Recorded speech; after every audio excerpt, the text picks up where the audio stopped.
Сега само за 11,90 на месец от Viva.com. А сега може да спечелиш колата на Димитър Илиев. Шкода Фабия Монте Карло. Състезавай се за нея в магазините на Viva.com. От плата. Финалът. Ще трябва да се научи да живее с това.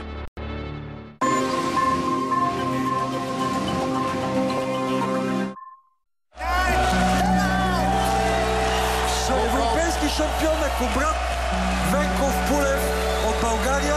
Победител с нокаут в 11-я. Аз мисля, че човек има път, който му е отреден от Господ и има път, който трябва да го намери. И в момента, в който го намери и си усети пътя, то просто е един лек път и приятен.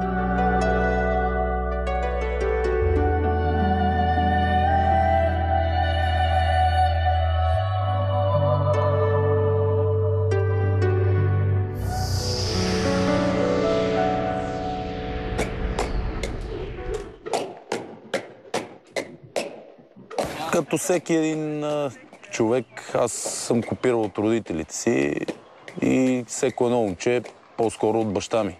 Баща ми ме научи да съм коректен с хората, да съм мъжкар, да бъда това, което съм, да съм вземен, да съм точен, да съм приятел, истински, да съм верен. И аз съм такъв.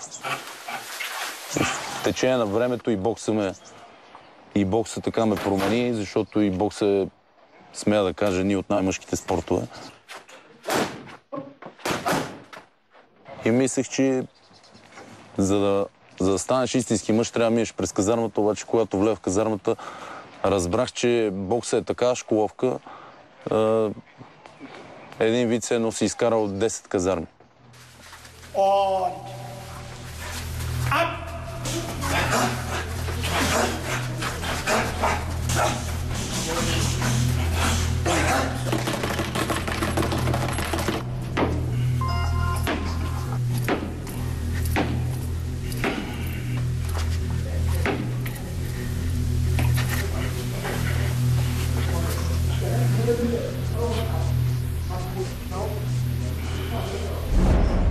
Извън бокса, забавлявам се с приятели, говориме си.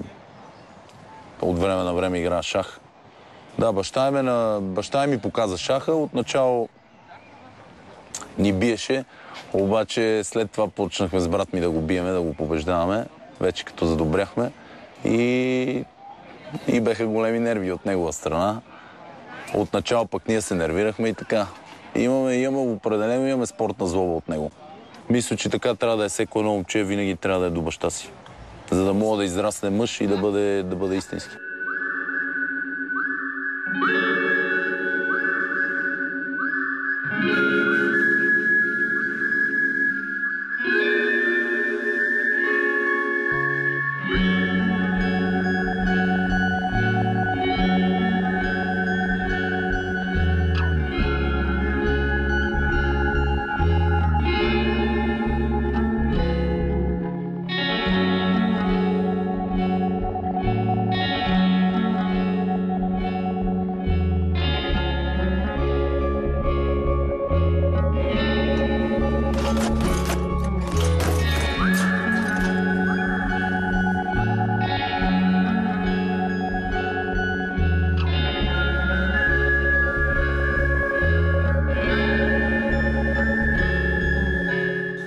Аз идвам тук да тренирам.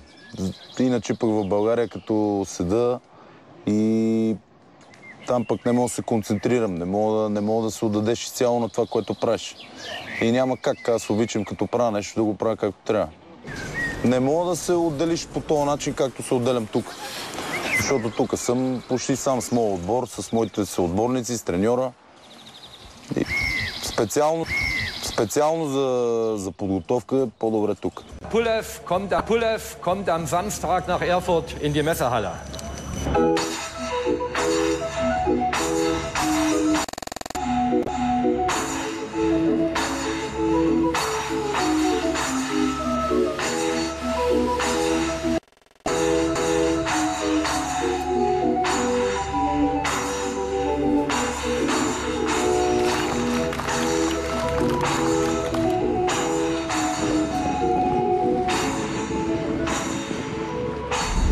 Определено мога живее по-добре тук или където и да е, но аз мисля, че не трябва да бягаме от България и не трябва да бягаме от това, което става, трябва да го променим. И мисля, че старото поколение много се е предало, но младото поколение мисля, че ще променят нещата. И дай Боже. Не мога да кажем, Германия е уникална, Германия е нещо невиждано, народа е нещо страшно. Българина просто е малко по-завистлив. Не малко, а доста. И завистта ни пречи, и завистта, и алчността са нещата, които много пречат и много създават проблеми. И ни спират да се развиваме.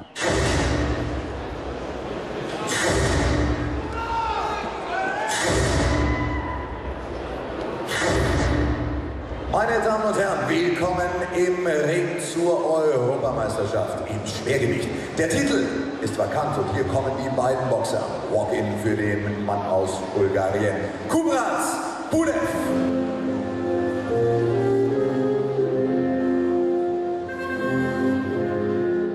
Повечето хора в България, а и аз до някъде преди бях така, изобщо не оценявах какво правят хората и колко труд и колко усилия полагат, дори да не е боксер, какъвто и да е човек в каквато и да е сфера. И много е лесно да се злобее и да се пренебрегва труда, но нещата, като влезеш малко по-дълбоко във всеко едно нещо и виждаш, че нещата са съвсем различни.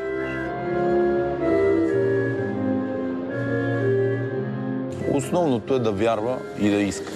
И да има желание да обикне своя народ. Когато обичаш България, тя ще се промени. Всеки един човек. България какво е? България не е правителството, не е хората, които ни управляват. България е народа. Народа трябва да е малко по-буден, защото малко сме смачкани, тъпкани. Това ни е от история, от много години. Но и народът трябва просто да вижда истината къде е. Не само да слуша политиците, а да ги разбира, да ги усеща. Jetzt will es bei den Profis aus Bulgarien, Kubrat Pulev. Happy birthday. All the best for you.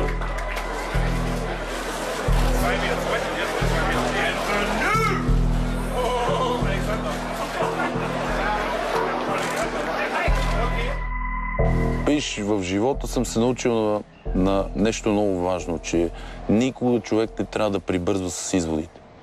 И когато и да прибързаш, винаги грешиш. Затова максимално трябва да изчакаш, да разбереш, да видиш. Ако нещо те интересува, за да кажеш за някой човек, най-добре е да се поинтересуваш за него, да прочетеш за него, да видиш и тогава вече да дадеш мнение. Защото всеки може да каже, нали, външният образ е един, човека по принцип е съвсем друг. И аз много пъти за певица или за който и да е, много пъти съм казал еди къв си, що си, еди какво си. Но във всички тия пъти явно съм грешал, защото тия хора едва ли са точно такива, каквито съм казал. Един вид аз се опитвам да се променя самия аз и всеки един човек в България, мисля, че и изобщо трябва да работи върху себе си постоянно. Защото мисля, че всеки един човек може да постигне всичко, защото всичко е в главата. И може да преодолее и страх, може да преодолее и болка, може да преодолее всичко. Човешките граници са неограничени.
Вярвам в Господ и не само, че вярвам, чувствам го.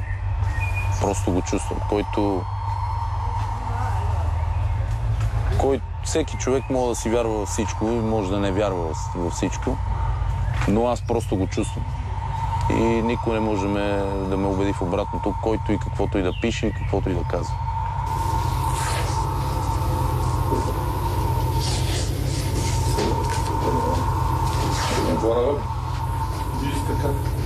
Няма да диши.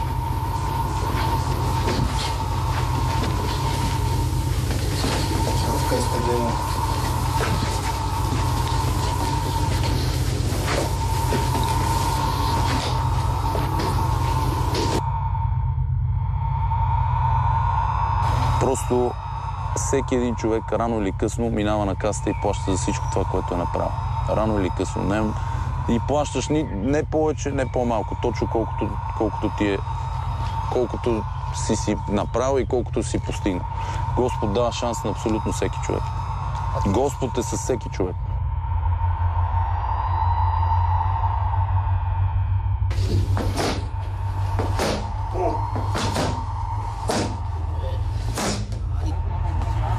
Никой не може да избяга от съдбата си.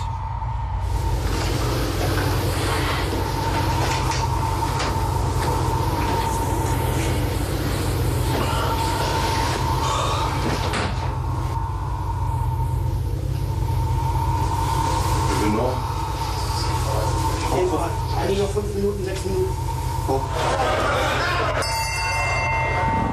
Много пъти и в Библията съм го чел, че Господ казва: не крадете, поискай и ще ти се даде. И наистина, каквото съм поискал, всичко го имам.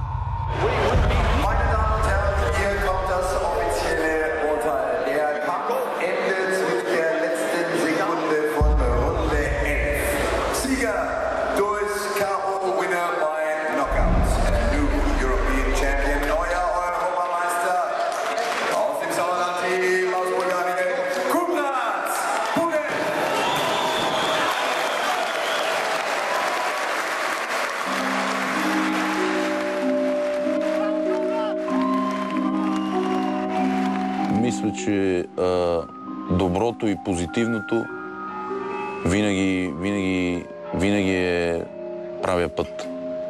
Доброто. И по този начин човек е човек. И човек е истински и истински може да живее. И може да бъде доволен от себе си.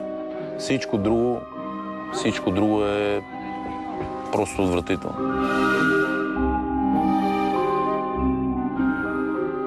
Мисля, че всички хора трябва да бъдат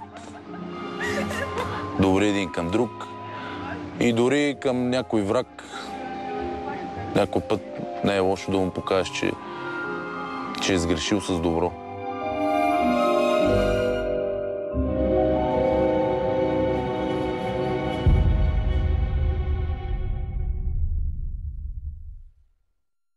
Гледай любимото си предаване напълно безплатно и в Нова Плей. Телевизия, която управляваш.